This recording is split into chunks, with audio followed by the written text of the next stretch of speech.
saya adik, saya istri dari almarhum Sami Permana. Mbak, boleh dijelasin kejadiannya gimana kemarin, kronologisnya?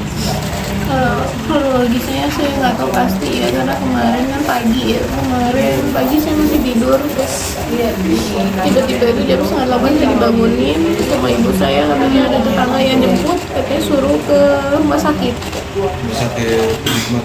Ke Harapan Mulia. Iya, saya tanya kenapa. Kak Santi jatuh, katanya gitu. Nah, jatuh kenapa? Udah buruan, katanya gitu. Ya udah, saya siap-siap. Pas saya keluar depan rumah, saya lihat motor suami saya yang dipakai sebelum kejadian itu, saya lihat motor itu penuh darah. Saya shock, saya bilang kenapa ini? Enggak, jatuh ayo biru, katanya gitu kan. Ya udah, saya dibawa ke rumah sakit. Saya dibawa ke rumah sakit Harapan Mulia. Saya lihat tuh suami saya lagi tiduran, lagi masih sadar, mungkin lagi nahan sakitannya. Saya lihat tuh udah penuh darah, di baju semua tuh udah penuh darah, dia udah gerak-gerak karena kesakitan. Saya bicara, saya tenangin, dia respon. Saya bilang kuat ya, yang kuat. Saya bilang kayak gitu, untuk anak-anak iya, katanya gitu. Udah, saya tenangin lagi, saya tanya pelan-pelan, kenapa begini? Saya bilang, siapa? Saya bilang kayak gitu, siapa yang buat kamu begini? Saya bilang gitu kan.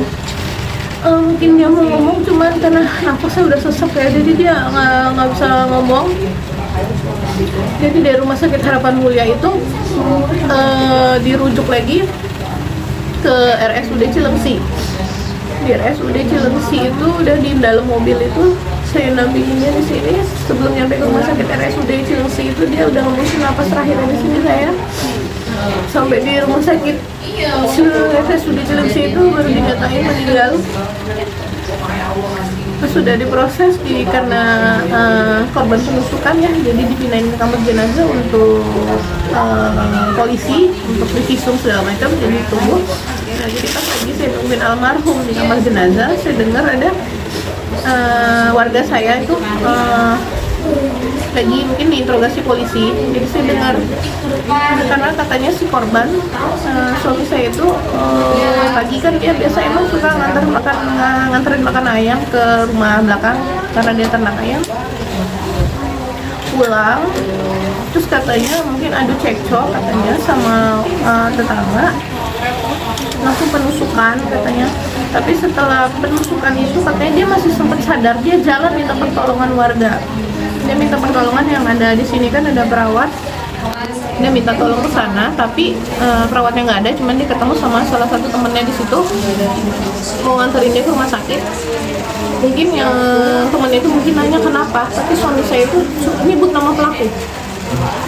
Dia nyebut nama pelaku. Infonya segitu, dia nyebut nama pelaku. Gitu.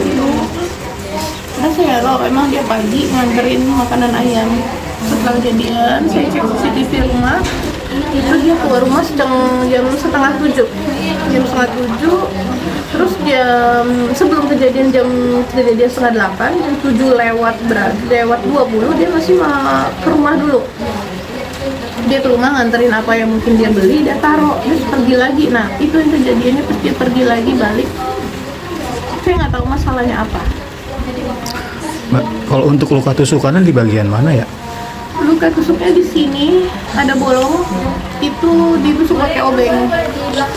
Terus kalau di muka itu penuh ada sayatan pisau, sama di dada, di perut, sama di belakang, sama di tangan itu banyak sayatan pisau.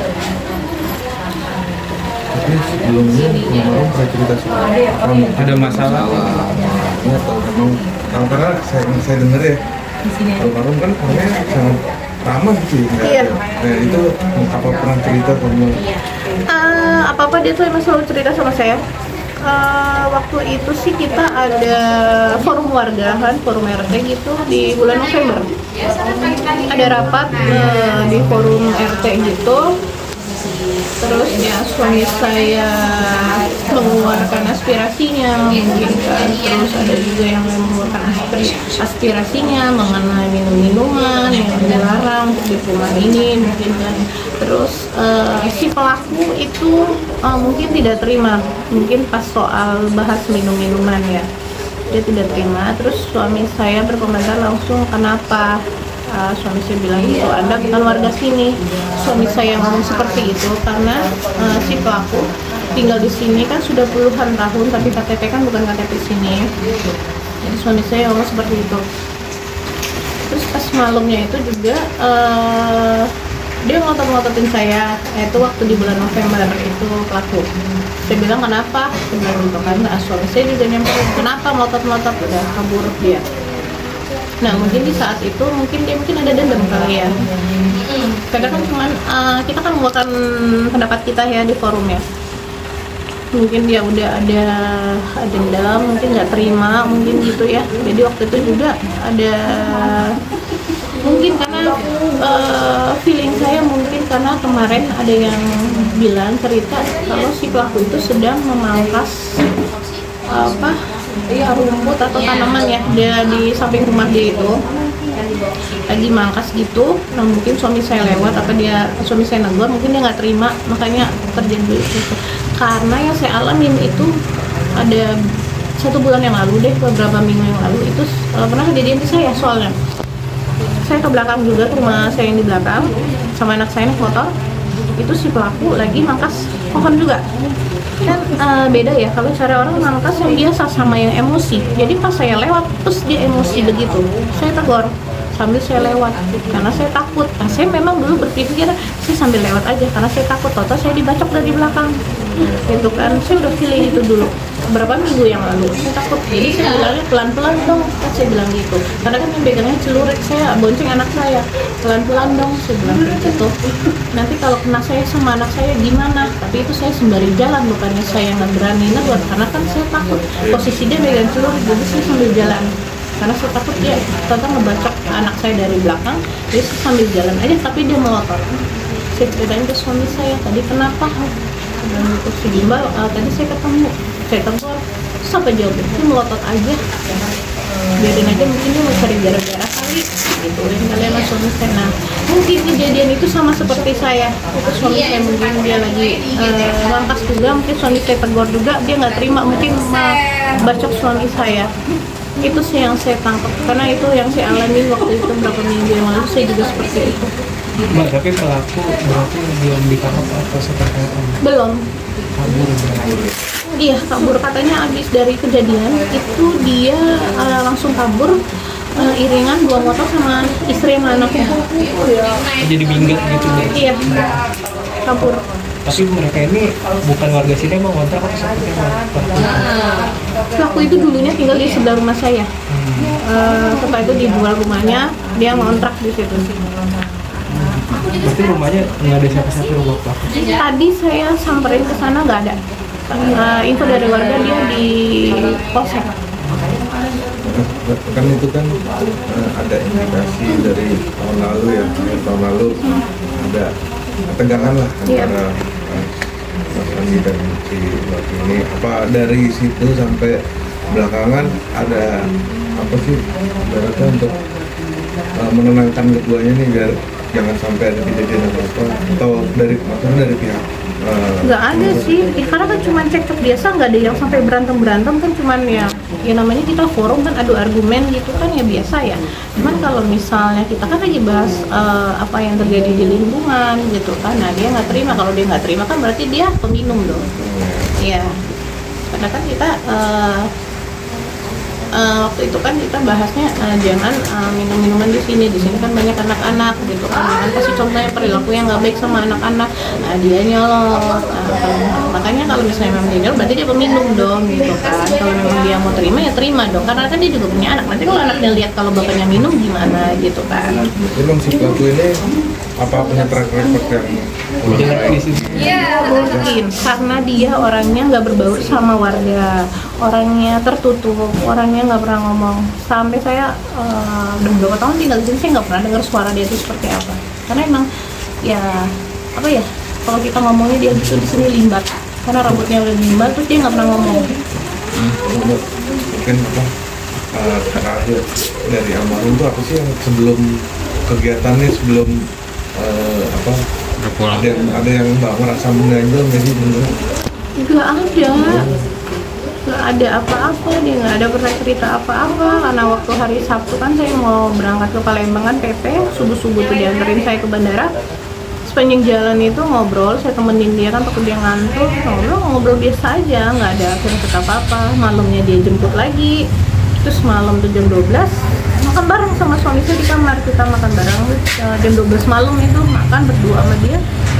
Sudah kita mau tidur belum ngantuk, masih ngobrol sama dia sampai jam 2 pagi.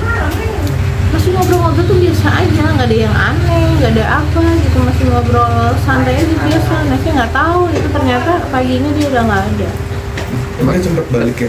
Tadi Mbak bilang dari CCTV sempat balik jam 7.20. Jam 7.20-an. Itu berarti Mbak nggak ketemu atau ngeliat si makan ini tergesa-gesa kayak gitu? Enggak, dia santai bawanya. Saya lihat di CCTV itu dia santai banget bawanya. Emang kalau bawa motor listrik kan ya, motor listrik kan santai banget bawanya. Enggak yang tergesa-gesa, enggak. Santai dia bawanya. Mbak, almarhum kan sempat bilang bahwa pelakunya kan disebut almarhum ya ketika. Berarti dugaan Mbak yang sebelumnya yang waktu pelaku ngarit apa? Berarti benar dong? Iya. Mungkin karena pas ya karena kejadian itu saya kan seperti itu, saya takut, jadi saya mau nenggurnya itu sambil jalan karena saya bawa anak kecil. Nah mungkin juga itu di suami saya negur pelan-pelan gitu. Nah, mungkin karena sesama lelaki, mungkin dia emosi. Tapi kalau update dari kepolisian seperti apa Mbak saat ini?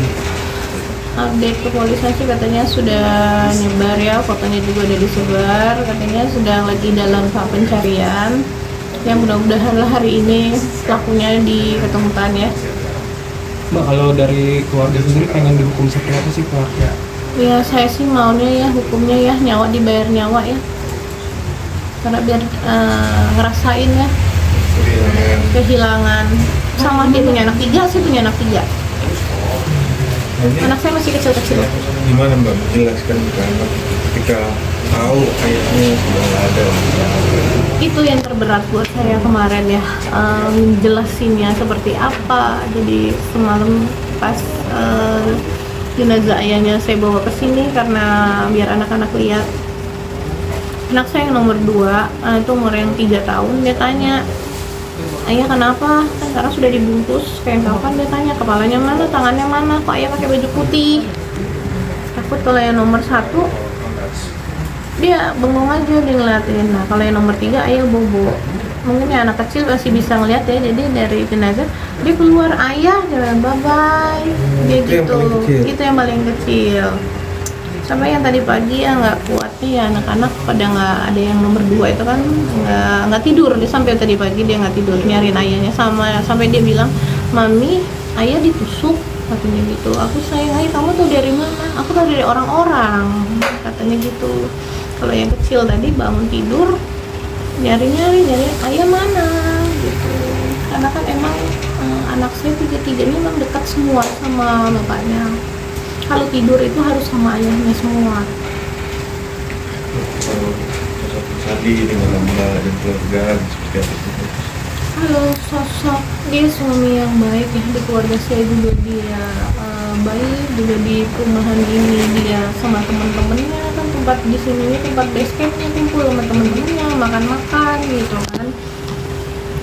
Ya baik lah ya, alhamdulillah juga. Semalam kan banyak banget itu yang ngiringin dia sampai ke pemakaman ya, sampai nggak berhentinya ya doain suami saya dari mana-mana yang nggak kenal saya, semuanya pada datang. Emang dia orangnya apa ya, dia orangnya tuh nggak tegaan kalau sama orang, membantu gitu. Dia lebih cenderung dia membantu orang lain dia gitu. Tangan untuk membantu. Iya. Mbak, di makaminnya di mana? Makamnya di sini, ini khusus pemakaman perumahan. Semalam kita makamin sekitar jam 11. Oh, jam 11 malam. Iya, karena selesai dari otopsi langsung dibersihin dari sana dan tinggal kita makamin semalam jam 11.